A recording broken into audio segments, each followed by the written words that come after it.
Hello friends, ఈ రోజైతే మన నాటుకోళ్ల ఫామ్‌కి అయితే వచ్చామండి. ఇక్కడ చూస్తున్నారు కదా! ఇదేనండి పర్లా పుంజు. ఈ పుంజు జనవరిలో సంక్రాంతికి అయితే 50,000 పుంజుని గెలిచింది. తర్వాత ఈ పుంజుకైతే చాలా దెబ్బలు తగిలినాయి రెక్కల మీద, కాళ్ళ మీద గట్టా. తర్వాత 2 నెలల తర్వాత అయితే మొత్తం రికవర్ అయిపోయింది.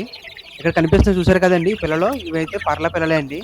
ఇక్కడ మా కోళ్ల షెడ్‌లో అయితే మొత్తం ఇక్కడ గేరువ, సేతువ, పింగళి, డేగ ఈ జాతి పుంజులన్నీ ఉన్నాయి. నాకు తెలిసి వచ్చే ఏడాదికైతే మొత్తం అయితే రెడీ అయిపోతాయి. ఇప్పుడు మనమైతే ఈ కోళ్ల ఫామ్ షెడ్ పైన అయితే ఉన్నామండి. ఇక్కడ బ్లూ కలర్ బిల్డింగ్ కనిపిస్తుంది చూసారు కదండీ! ఇదే మా ఇల్లు. దీని వెనకాల మాకు కోళ్ల ఫామ్ ఉంది. ఇక్కడ చుట్టూ కొబ్బరి చెట్లు అయితే నాటారు. మొత్తం చూడండి కొబ్బరి చెట్లన్నీ ఎలా ఉన్నాయి ఇక్కడ. చూడండి ఇక్కడ మునగ చెట్టుకైతే మునక్కాయలు కాసినాయి ఇలాగా చిన్న చిన్నవి ఉన్నాయి. ఇంకా ఎదగాలి అన్నీని.